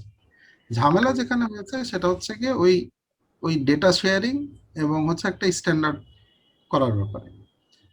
ডেটা চাবে কি? আজকে যদি আপনি জিজ্ঞেস করেন যে who will carry forward that data, Biplob ভাইকে যদি আমরা জিজ্ঞেস করি যে বিপ্লব ভাই আপনাদের ফেসবুক কি বলবো মার্চেন্ট কত আছে, he will be very happy to give you a percentage that among my this size percentage Facebook মার্চেন্টের পার্সেন্টেজ হচ্ছে এত। আমরা আসলে অনেক ক্ষেত্রে দেখা যায় যে কোঅর্ডিনেটেড ওয়েতে, আমি পার্সোনালি ফিল করি কোঅর্ডিনেটেড ওয়েতে আমরা জানি না যে কোন ডাটার দিকে তাকাবো। আমি মনে করি ই কমার্স অ্যাসোসিয়েশন যেহেতু পলিসি নিয়ে কাজ করছে, অনেক বেশি ব্যস্ত অনেক আমি কি বলবো ট্যাকটিক্যাল স্টেপ নেওয়ার ক্ষেত্রে, কিন্তু এই স্ট্র্যাটেজিক ওয়েতে তাকানোর জন্য যে what are the data points that are very necessary for us to at least formulate policy, at least look at where the market is going in future. Nobody in this market is actually looking at it. Individually বিপ্লব ভাই তার মতো করে দেখছেন, ফাহমি ভাই পেপারফ্লাইতে তার মতো করে দেখছেন, কিন্তু এখানে আমার কাছে মনে হয় যে একটা গ্রেটার কি বলবো কোঅর্ডিনেশন কোঅপারেশনের জায়গা আছে। এটা অফিসিয়াল না হোক, কিন্তু আমরা যদি একটা ডেটা সেট স্ট্যান্ডার্ড দাঁড় করায় ফেলি যেটার উপরে আমরা ন্যাশনাল স্ট্যাটিস্টিক্সের দিকে তাকাইতে পারবো, তাহলে গভর্নমেন্টের অনেক উপকার হয়। বলা হয় যে গভর্নমেন্ট কেন তাহলে এটা করতেছে না? Government has no expertise. Look at policy formulation. Government always looks at policy formulation from a কি করবো ইন্ডাস্ট্রি পার্সপেক্টিভ। আপনি যেইটার পলিসির কথা বলেন, বিটিআরসি যখন তৈরি করা হয়েছে টেলিকমিউনিকেশন কোম্পানিগুলোকে কি বলবো আপনার রেগুলেট করার জন্য, বিটিআরসির ওই ক্যাপাবিলিটি ছিল না। তো it took 15 years or 16 years for BTRC to become an organization which understands what mobile telephony is all about. The same thing with other industry-led government regulation agencies. তো বাংলাদেশ পোস্ট যার আইনগতভাবে দেখার কথা কি বলবো parcel delivery, individual delivery which false under e commerce, আমি মনে করি যে তাদের এখনো সেই সক্ষমতা গড়ে ওঠেনি। তাহলে এই সক্ষমতা বাড়িয়ে দেওয়ার দায়িত্ব টাকার, ম্যান্ডেটটা কোথায় থেকে আসবে? It should come from high of the government. But এটাকে চাবো আমি কিভাবে, উইথ হুইচ ডেটা? আমার মনে হয় ওখানে কাজ করার জায়গা আছে। থ্যাংক ইউ সো মাচ ভাই। একদম ডেপথে গিয়ে বলেছেন খুব সহজ করে আমাদের বোঝার জন্য। আমি জয় ভাই আপনার কাছেই আবার একটু sort of আমাদের সময়টাও দিকে সবাইকে দীর্ঘ সময় ধরে রাখতে চাই না, আর মিনিট 10-15 খুব বেশি হলে আমরা সময় নিতে পারবো সবার কাছ থেকে। আমি যদি একটু রিভার্স অর্ডারে যাই, এবার আপনার কাছ থেকেই শুরু করি যে আপনি যদি ছোট্ট করে আপনার মতো করে খুব মেজর একটা দুটো চ্যালেঞ্জ যদি আমাদেরকে বলেন, এবং একটু একটা ভেরি স্পেসিফিক একটা অনুরোধ থাকবে, যেটি হয়তো ইন ইটসেলফ একটা বড় টপিক যেটা নিয়ে আলাদা করে কথা বলার সুযোগ ছিল, সময়ের অভাবে হয়তো আজকে আমরা সেটি পারবো না। সেটি হচ্ছে যে women participation in the whole industry.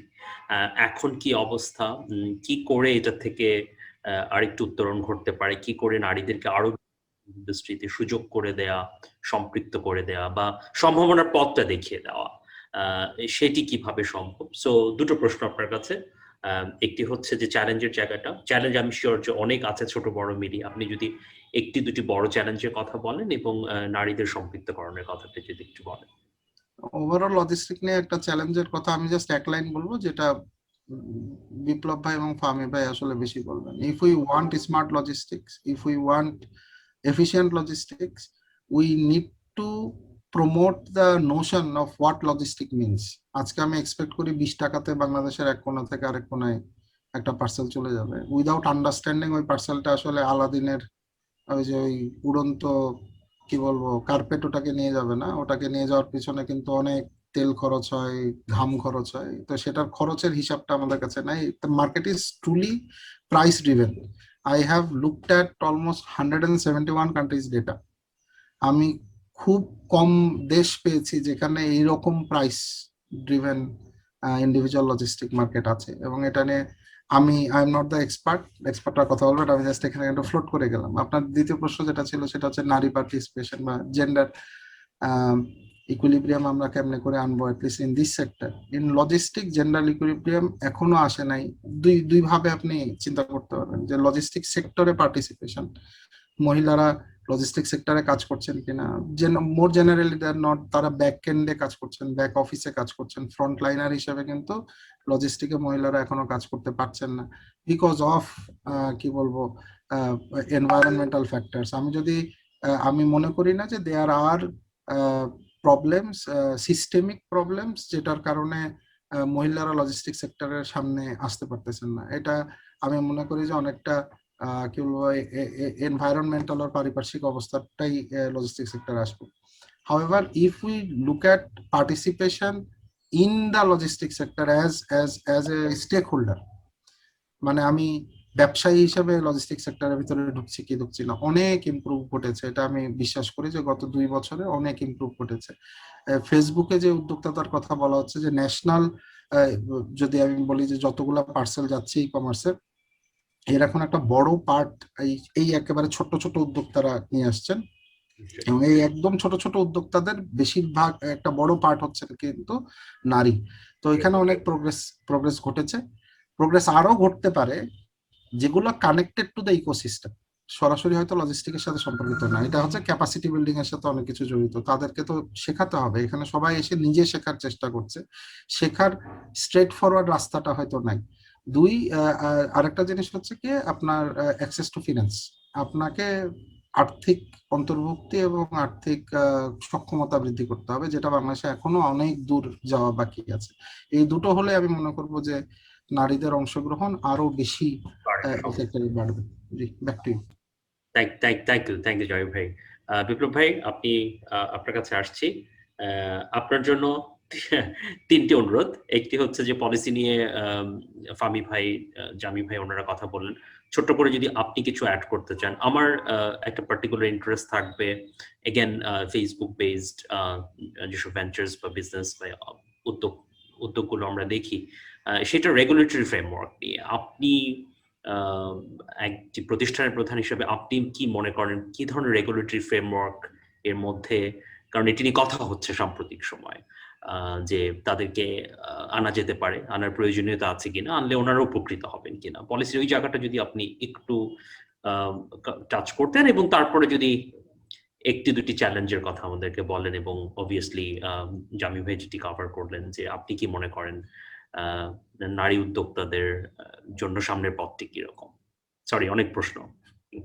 না সমস্যা নেই, আমি আসলে কয়েকটা পয়েন্টই লিখে রেখেছিলাম। Please.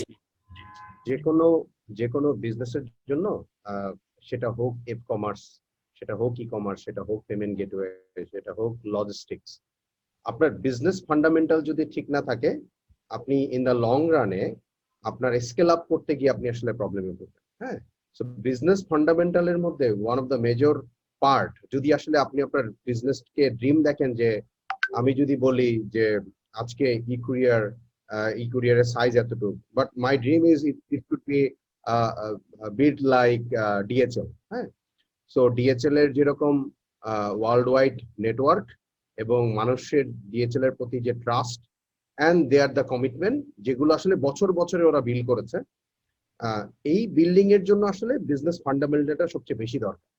Now come to a point for the policy in logistics. So লজিস্টিকের পলিসি কিন্তু অলরেডি একটা আছে, যেটা অলরেডি ফামি ভাই, জামি ভাইও বলেছেন, যেই পলিসির ব্যাপারে আসলে আমরা কেউই জানি না, খুব হাতে গোনা কয়েকজন ছাড়া, যেটা পোস্ট অ্যান্ড টেলিকমের আন্ডারে লাইসেন্স অথরিটি আছে, জিপিওর আন্ডারে।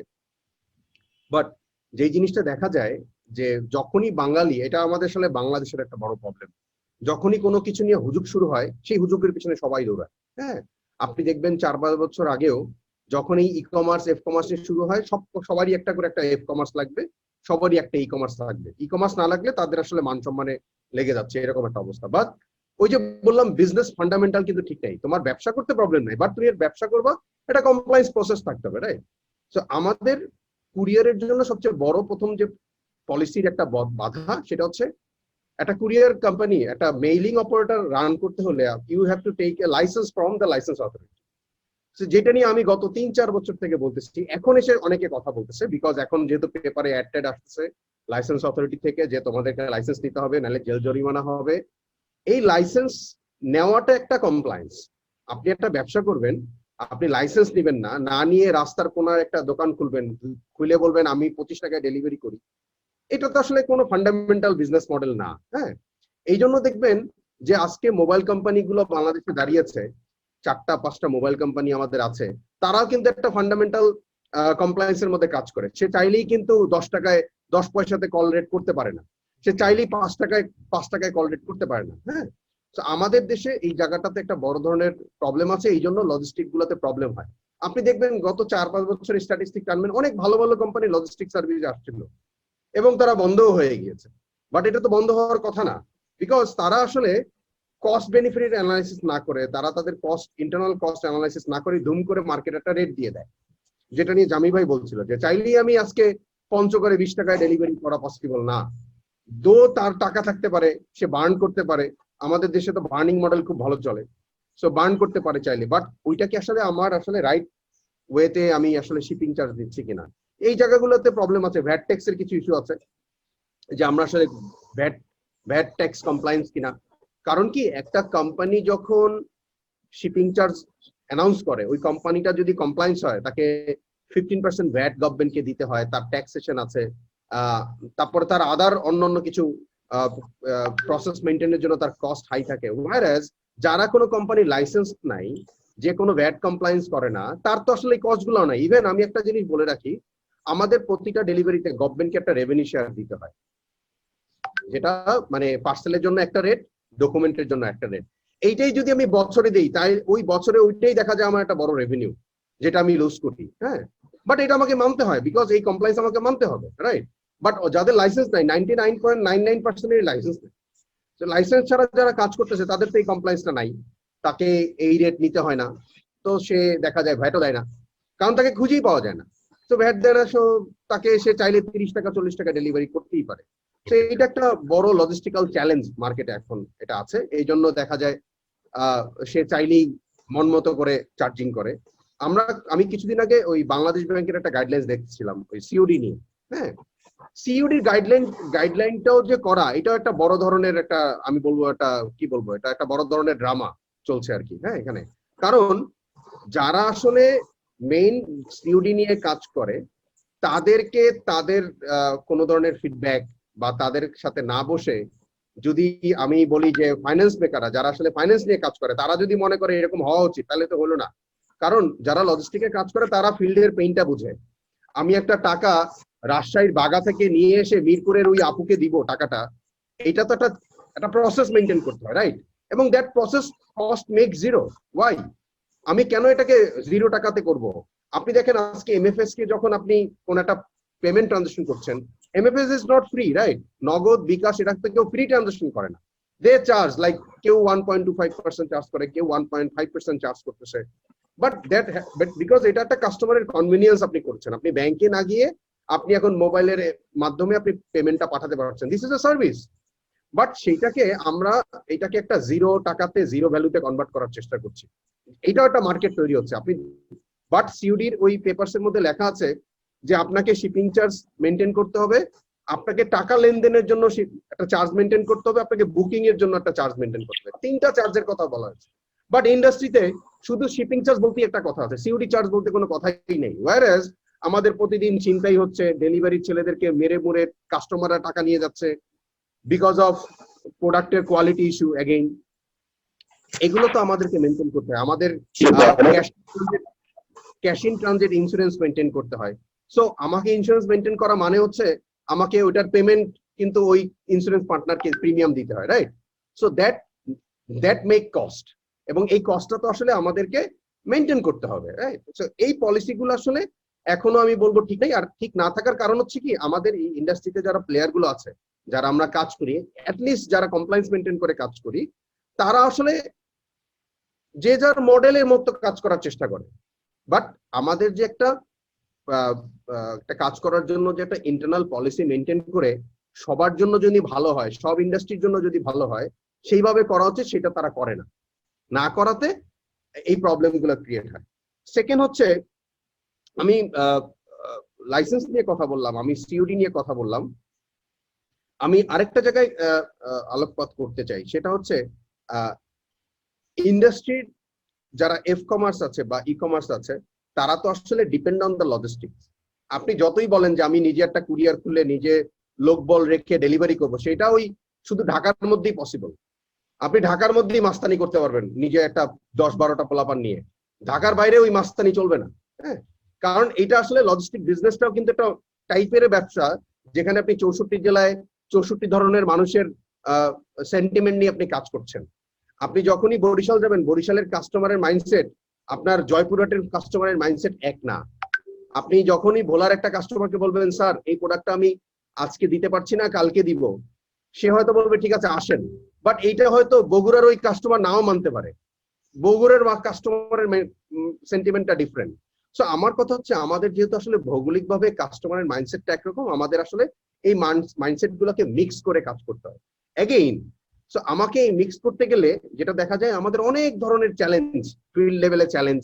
যেহেতু আমাদের একটা বড় চ্যালেঞ্জ হচ্ছে আমরা ফান্ড লেনদেন করতে হয়, আমাকে সিইউডি করতে হয়, ক্যাশ কালেক্ট করে আবার আমাকে এটা ক্যাশ জমা দিতে হয়। আপনারা যতই ডিজিটালের কথা বলেন, দিন শেষে কিন্তু এই সিইউডিটাই হচ্ছে বড় একটা market for e commerce and f commerce এখনো। কারণ আমরা এখনো ই কমার্স থেকে মানুষের ট্রাস্টটাকে 100% গেইন করতে পারিনি। আমি বলবো আমরা হয়তো গেইন করেছি কিছু ক্ষেত্রে, 10-15%, 20% এর কিছুটা গেইন করেছি। এই জন্য মানুষ দেখবেন এখন অ্যাডভান্স পেমেন্ট দিতে চাচ্ছে।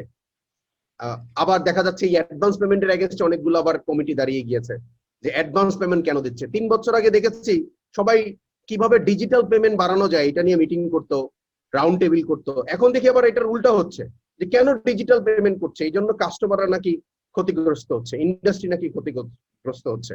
সো আসলে আমরা একটা মাঝখানে এমন একটা জায়গাতে আছি, এমন একটা বাধার মধ্যে মাঝে মাঝে পড়ে যাই, আমরা আসলে অবাক হই। তো আমরা অ্যাডভান্স পেমেন্টের পক্ষে, কারণ কি, এটা ফামি ভাই ফিল্ডে কাজ করে জানে, জামি ভাইও জানে, যে সিইউডি জায়গায় যদি অ্যাডভান্স পেমেন্ট হয় আমাদের ডেলিভারি করতে সুবিধা হয়, আমাদের ডেলিভারি টাইমলাইন অনেক ফাস্টার হয়, কাস্টমার কুইক রেসপন্স করে। সিইউডি হলে কাস্টমার বলবে আজকে না কালকে আসেন ভাই, সকালে তো মনে হয়েছিল প্রোডাক্টটা নিব, বাট বিকালবেলা মনে হচ্ছে প্রোডাক্টটা নিব না। মানে অনেক ধরনের চ্যালেঞ্জেস চলে আসে। হ্যাঁ, আর আপনি যেমন ঢাকায় বসে আপনি ঢাকার রোড ঘাট চিনেন, আপনি বলতে পারেন যে ভাইয়া আমি মিরপুর শাওরাপাড়াতে আছি, আপনি একটু কাজীপাড়াতে এসে আমাকে পার্সেলটা দিয়ে যান, এটা অ্যাকসেপ্টেবল। বাট আপনি যখনই ঢাকার বাইরে যাবেন, কাস্টমার বলে ভাইয়া আমি তো খুলনা সদরে নাই, আমি তো অমুক উপজেলার অমুক থানায় আছি, আপনি কষ্ট করে একটু কাইন্ডলি দিয়ে যান। সো এগুলো হয় কি, তখন ওই shipping charge, cost, distributor, partners, অনেক ধরনের চ্যালেঞ্জ চলে আসে, যেই চ্যালেঞ্জগুলো আপনি ঢাকায় গুলশানে বসে বোঝা যায় না। তখন বলে লজিস্টিক কোম্পানির ফান্ডামেন্টাল যে কমিটমেন্ট, এটা ঠিক নাই, কারণ আপনার ওই ফিল্ড লেভেলের কাস্টমারের ক্যারেক্টার কিন্তু আপনি জানেন না। সো এই ক্যারেক্টার জানার জন্য আমাদের যে ডেটা অ্যানালাইসিস, আমরা যে ডেটা নিয়ে কাজ করি, আমাদের এরকমও আছে। আমার যেমন আমরা প্রথমে লঞ্চ করেছি লাস্ট ইয়ারে 2019-এ ফ্রড ডিটেকশন সার্ভিস, যে একটা, এটা আপনাকে বলি ফ্রড ডিটেকশন, বাট আমার যারা ইউজার আছে, যারা আমাদের পার্টনার, ই কমার্সের পার্টনার বা আমাদের এফ কমার্সের পার্টনার, তারা একটা মোবাইল নাম্বার দিলেই তার ক্যারেক্টার দেখতে পারে, মানে এই ইউজারের ক্যারেক্টারটা কিরকম, তার পার্সেল ক্যান্সেল হওয়ার পার্সেন্টেজ কত, দ্য পার্সেল হোল্ড হওয়ার ক্যান্সেল পার্সেন্টেজ কত, এই স্ট্যাটিস্টিক্স নিয়ে কিন্তু আমরা আরো 1.5 বছর আগে থেকে কাজ করি। হ্যাঁ, সেকেন্ড থিং, এই চ্যালেঞ্জগুলো নিয়ে আমরা কিন্তু প্রতিদিনই কাজ করছি, বাট ওভারকাম করার জায়গাটা কম কেন? আমাদের যে ইন্ডাস্ট্রিতে আমরা এই লজিস্টিকে যে কজনই কাজ করি, তারা আসলে মানে সবাই মনে হয় প্রাইস দিবেন, মানে যেটা জামি ভাই বলছিল যে আমি বোধহয় রেট কম করলেই পার্সেল বেড়ে যাবে, আমার মনে হয় রেট কম করলেই আমি বোধহয় গ্রোথে চলে যাব। বাট রেট কম করে যে তুমি তোমার ডেলিভারি এজেন্টকে স্যালারি কম দিচ্ছ, এটা কিন্তু একবারও কেউ বলে না। কারণ আপনি দেখবেন হিউম্যান বেস যে কোনো কিছুর কস্ট কিন্তু হাই, মানে আপনি একটা মানুষকে দিয়ে কাজ করাবেন এবং তাকে আপনি পে কম করবেন, সেটা কিন্তু পসিবল না। আর এখন কিন্তু দিন দিনের কস্ট বাড়তেছে world wide, after Covid world wide লজিস্টিকের কস্ট বেড়েছে। বাংলাদেশ একমাত্র জায়গা যেখানে লজিস্টিকের কস্ট দিন দিন কমতেছে, বিকজ মানে আমি অ্যাজ এ মানে top pyramid of the company, আমি চাই আমার প্রত্যেকটা মানুষকে সমানভাবে পে করতে, to happily run their family, right? আমার এখানে যদি 500 টিম মেম্বার থাকে ব্যাক অফিসে, ওই 500 টিম মেম্বার ইনটু 4 মানে 2000 লোকের একটা ফ্যামিলিকে আমাকে মেনটেন করতে হয় to properly feeding them. But আমরা যেটা করি, কস্ট কমাই, কস্ট কমাইতে গিয়ে যেটা হয়, আমার ডেলিভারি ছেলে, আমাদের অন্যান্য টিম মেম্বারদেরকে স্যালারিতে ইমপ্যাক্ট করা হয়, যে ঠিক আছে রেট কমে গেছে, তোমাদের স্যালারি কমে গেছে, বাট আমরা এটা কখনোই চাই না। আমরা চাই তাদেরকে প্রপারলি মেনটেন করতে, প্রপারলি টাইমিং করতে। আমি জাস্ট লাস্ট কোশ্চেনটা দিয়ে আপনার শেষ করবো, সেটা হচ্ছে এফ কমার্সের কথা বলা হচ্ছিল। আমি বলবো যে বাংলাদেশের এই ই কমার্স যতই বলে, মেইন ভলিউমটা আসে আসলে ফেসবুক এগ্রিগেটর যারা, মানে ফেসবুকের মাধ্যমে কানেক্টেড হয়ে যে সেলটা আসে, এটার ভলিউম এখনো হাই। হ্যাঁ, এখনো হাই এই কারণে বলবো, কারণ এটার বাস্কেট সাইজ হাই। এটার কারণে আমাদের একটা বড় সেক্টর তৈরি আছে, যারা আপুরা বা ভাইয়ারা আগে যারা আউটলেট বেস বিজনেস করতো, ব্রিক এন্ড মর্টার মডেলে বিজনেস করতো, তারা এখন বাসায় বসে বিজনেস করতে পারে। দেখা যায় কেউ বাচ্চা সামলাচ্ছে, পাশাপাশি বিজনেস করছে, এটা কিন্তু একটা ইকোনমি, এখানে একটা গ্রোথ হচ্ছে। আমার এরকমও স্ট্যাটিস্টিক্স আছে, আমার 3টা মার্চেন্ট, একটা শাড়ি 1200 টাকা থেকে 2600 টাকায় সেল হয়েছে, এটা 3বার হাত বদল হয়েছে, 3জনই আমার মার্চেন্ট, মানে 1200 টাকা থেকে 1500 টাকায় গিয়েছে, সেকেন্ড টাইম পিক করেছি ওটা 1900 টাকায় গিয়েছে, 1900 টাকা থেকে 2200 টাকায় গিয়ে 2600 টাকায় সেল হয়েছে প্রোডাক্টটা, 3জনই আমার মার্চেন্ট, এই প্রোডাক্টটা শুধু হাত বদল হয়েছে। সো তার মানে তারা যেভাবেই হোক, সেটা লাইভ দিয়ে হোক, সেটা ফেসবুকে বুস্টিং করে হোক, তাদের ইন্টারনাল রেফারেন্স নেটওয়ার্কিং করে হোক, সে একটা প্রোডাক্ট সেল করছে, রাইট? এবং এই টাকাটা কিন্তু রোল আউট হচ্ছে মার্কেটে। সো এফ কমার্স, আমি বলবো এফ কমার্স মানে ফেসবুক বেস যারা বিজনেস করছে, তাদের কারণে এই ইন্ডাস্ট্রিটা বড় হচ্ছে, বাট তাদেরকে এখন একটা কমপ্লায়েন্সের মধ্যে আনা উচিত বলে আমি মনে করি। তাদের একটা ট্রেড লাইসেন্স থাকা উচিত, ট্রেড লাইসেন্স হলে তাদের ভ্যাট টিন চলে আসবে, তাদের প্রপার ব্যাংকিং করা উচিত। আমি এখনো দেখি অনেক লজিস্টিক কোম্পানি ক্যাশ লেনদেন করে, তার মানে ওই ট্রানজেকশনের ডিটেলসটা কিন্তু তার কাছে থাকে না। ইভেন আমাদের অনেক বড় বড় এফ কমার্স কোম্পানি আছে যারা এখন ব্যাংকে লোনের জন্য অ্যাপ্লাই করছে, দে নিড এ স্টেটমেন্ট, যেই ব্যাংক কুরিয়ারের স্টেটমেন্টের উপরে তাদেরকে লোন দিচ্ছে, বিকজ কুরিয়ারের স্টেটমেন্টই একমাত্র ভ্যালিড স্টেটমেন্ট যাকে প্রপারলি আমরা পেমেন্ট করি। সো আমরা কিন্তু এই জায়গাগুলোতে হেল্প করতেছি প্রতিদিন আমাদের এফ কমার্সের যারা উদ্যোক্তা আছে তাদেরকে।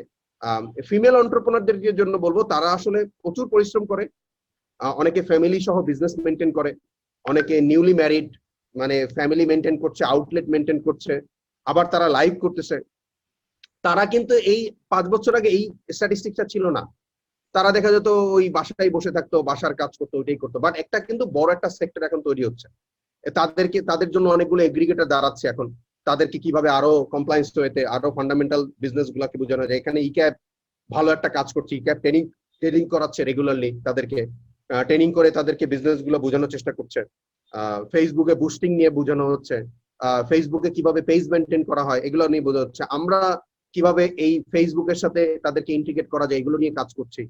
আমি বলবো যে আসলে যে কোনো বিজনেস রান করার জন্য যে ফান্ডামেন্টাল বিজনেস কমপ্লায়েন্স আছে এটা আসলে মেনটেন করলে তার যে লিগাল যে চ্যালেঞ্জ গুলো থাকে, লিগাল চ্যালেঞ্জ গুলো দূর হয়ে যায়। আপনি দেখবেন কতদিন আগে বিভিন্ন জায়গায় মেলা হয়, এই যে ফেসবুক উদ্যোক্তারা গিয়ে বিভিন্ন জায়গায় মেলা করে, ওখানে গিয়ে ভ্যাট অথরিটি গিয়ে মেলা বন্ধ করে দিয়েছে। কারণ এক একটা উদ্যোক্তা দেখা যায় 2 লাখ 3 লাখ থেকে 4 লাখ টাকা সেল মাসে, even more than that, but তারা ওই যে কমপ্লায়েন্সের মধ্যে নেই। ভ্যাট অথরিটি গিয়ে জিজ্ঞেস করছে, তোমার তো এই যে আজকে মেলাতেই তুমি সেল করলা প্রায় 40,000 টাকা, এটার চালান কই? তো আমাদের আসলে এই জায়গাগুলোতে কাজ করা উচিত। বিএসটিআই যেরকম চলে আসছে, দেখবেন বিএসটিআই বলছে যে তোমার এই আচার টাচার সেল করতে হলে তোমাকে বিএসটিআই থাকতে হবে। এখন দেখবেন সবাই বিএসটিআই পিছনে দৌড়াচ্ছে। এই জায়গাগুলো আস্তে আস্তে কাজ হবে। আমাদের যারা পলিসি মেকার আছে তারা হেল্প করছে। বাট আমি যেটা বলবো, যেহেতু এই উদ্যোক্তাগুলো নতুন, তাদেরকে এমন কোনো হার্ড কোনো পলিসি করে দেওয়া না হয় যেন তারা আসলে ব্যবসায়ী করতে না পারে। আবার আমরা যারা পার্টনার আমাদের কথাও চিন্তা করতে হবে, কারণ আমাকেও 15% ভ্যাট মেনটেন করতে হয়। তো আমি কোনো কুরিয়ার কোম্পানি দেখিনি এখন পর্যন্ত যে 60 টাকা প্লাস ভ্যাট নিচ্ছে কাস্টমারের কাছ থেকে। নিতে গেলে ওই কোম্পানি পরের দিনই বন্ধ হয়ে যাবে, এবং ওটা নিয়ে দেখবেন ফেসবুকে লেখালেখি শুরু হয়েছে, অমুক কোম্পানি ভ্যাট চার্জ করা শুরু করে। আর ভাই আমাকে তো ভ্যাট দিতে হবে, কোথা থেকে ভ্যাট দিব? তো এনিওয়ে, থ্যাংক ইউ মইনুল ভাই, এটাই ছিল আমার এখান থেকে। Thank you, very insightful. Fahmi ভাই, আপনার যদিও ভিডিও বন্ধ করে রেখেছেন, বাট আপনাকে খুঁজছি আমরা, আপনাকে দিয়ে শেষ করব, আপনাকে দিয়ে শুরু করেছিলাম। জি জি। তো বিপ্লব ভাই যা যা বললেন, আপনি যদি কোনো একটা জায়গাতে বিল্ড আপ করতে চান, স্পেশালি ক্যাবের প্রসঙ্গটাও আসলো যে আপনারা উদ্যোক্তাদের কিভাবে সাহায্য করছেন, চ্যালেঞ্জের জায়গাটা আমার পার্টিকুলারলি একটা অডিয়েন্সের পক্ষ থেকে ইন্টারেস্ট থাকবে যে অনেক বড়, আমরা তো সর্ট অফ আমাদের লোকাল কনটেক্সটে কথা বললাম, আমাদের দেশের বড় ছোট মাঝারি নানা রকম প্লেয়ার নিয়ে কথা বললাম। আপনি কিভাবে দেখেন যদি অ্যামাজন বা ওয়ালমার্টের মতো প্রতিষ্ঠান যদি কালকে বাংলাদেশে, যেটা আমরা বিভিন্ন সময় শুনি, তারা যদি বাংলাদেশের মার্কেটে প্রবেশ করে, সেটি আমাদের জন্য আশীর্বাদ হবে নাকি অভিশাপ হবে, নাকি প্রতিযোগিতাটা আরো বাড়বে? সো আপনার কি মনে করেন আপনি? না, ডেফিনেটলি এই টাইপের কোম্পানিগুলো যদি আমাদের দেশে আসে, ডেফিনেটলি আমাদের দেশের জন্য ভালো, ইভেন আমাদের কম্পিটিশনের জন্য ভালো, ইন্ডাস্ট্রির জন্য অনেক ভালো আমি বলবো। কারণ হচ্ছিল একটা গুছানো কোনো কোম্পানি যদি কোনো দেশে যায়, তখন তার সামগ্রিক জায়গাটাও অনেক কিছু ডেভেলপ হয়।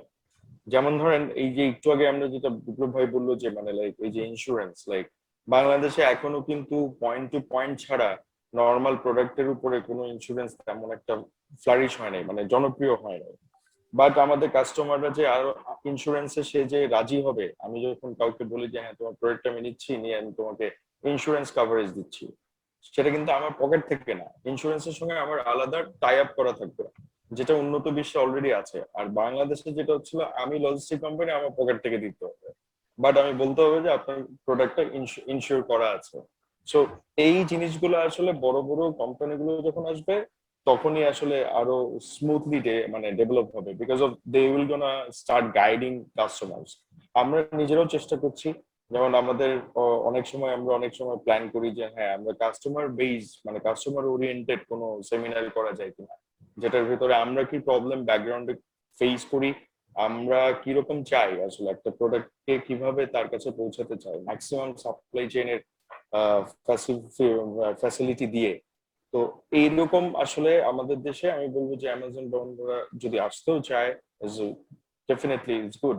যেমন ওরা ইন্ডিয়াতে এসছে, বিকজ অফ হচ্ছিল there is also again there are some policy আসলে মানে অ্যাসুরেন্স লাগে, দরকার হয়।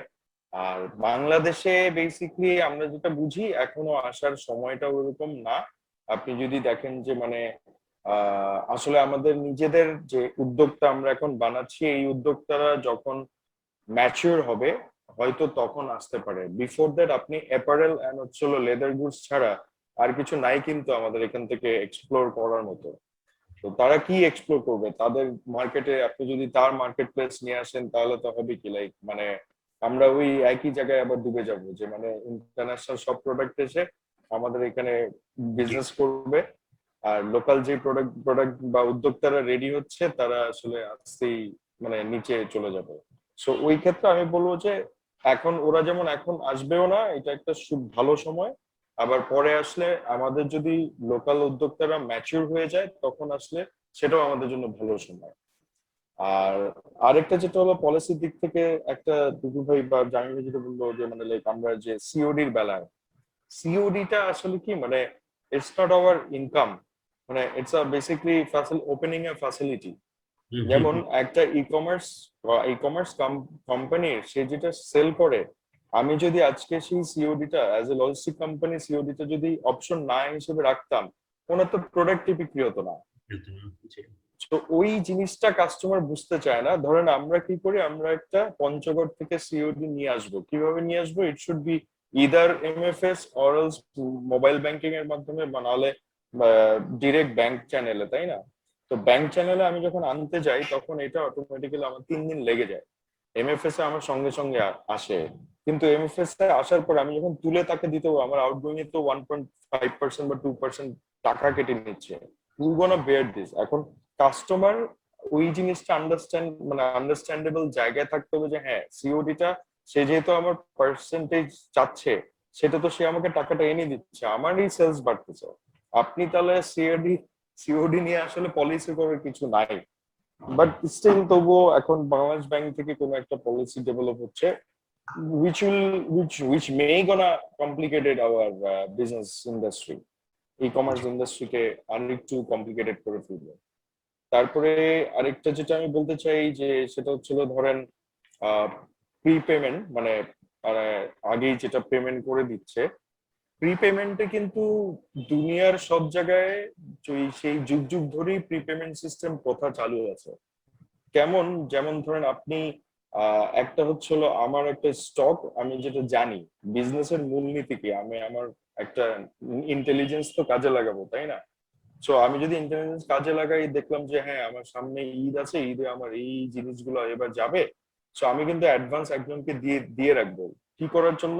ইদার প্রোডাকশন করার জন্য অর এলস পুরো জিনিসটাকে ধরে রাখার জন্য।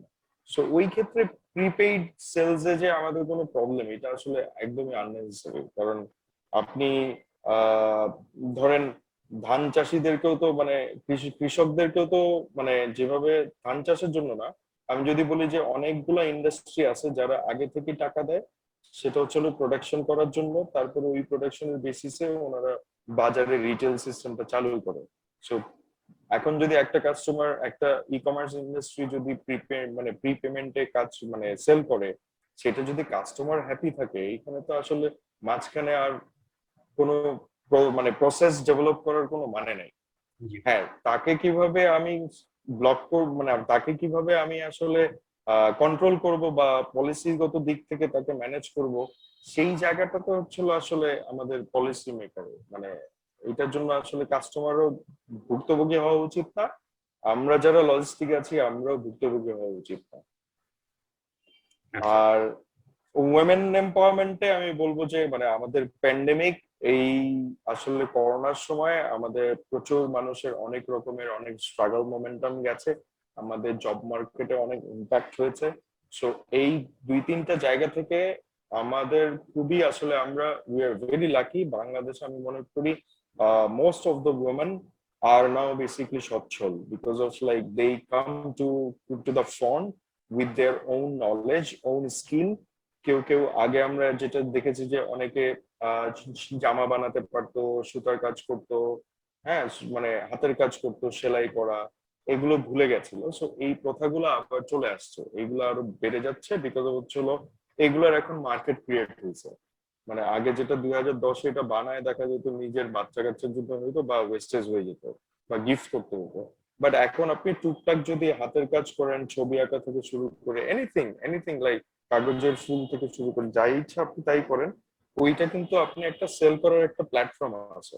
যেটা জানি বলবো মানে Facebook is a platform who can connect your people to with your product. So এই ক্ষেত্রে এই কানেক্টিভিটিটা আসলে এখন ক্রিয়েট হয়েছে। সো এইটাকে আমরা যদি ধরে রাখতে পারি, আমাদের দেশ থেকে অনেক ইনোভেটিভ উদ্যোক্তা আমরা যদি ম্যাচিওর করতে পারি, আমাদের ইকোনমিতে অনেকটুকুই আমরা হেল্পফুল মানে মানে কন্ট্রিবিউট করতে পারবো।